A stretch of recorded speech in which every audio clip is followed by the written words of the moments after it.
এখন শুনবেন বেলা ১০ ঘটিকার সংবাদ। সময় পড়ছি সময়ের সাথে ন্যাশনাল টিভি থেকে। আমাদের দেশে আবারও রংপুরে কোনো এক পুকুর থেকে ৫০ টন মাছ রপ্তানি করা হলো। এটা দেশের জন্য বাম্পার ফলন।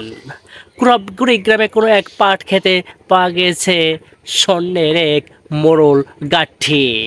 সব কিছু বিবেচনা করে দেখা যাচ্ছে এখনও দেশের পরিস্থিতি স্বাভাবিক। এখন আমরা যাচ্ছি আমাদের দেশের সার্বিক বিবেচনার শিক্ষায়নের কথাবার্তায়।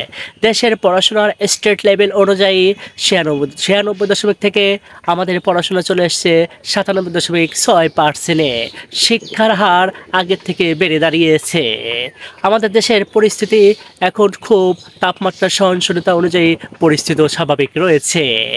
কিন্তু এই সকল মাদারে বাচ্চা টিভি চ্যানেলের সংবাদ পাঠক পাঠিকা এবং কর্মীরা কি জানে না দেশের পরিস্থিতি কি?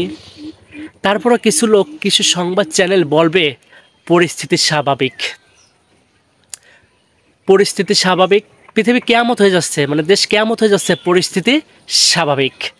এদের চোখে পড়ে না যে দেশের পরিস্থিতি কী।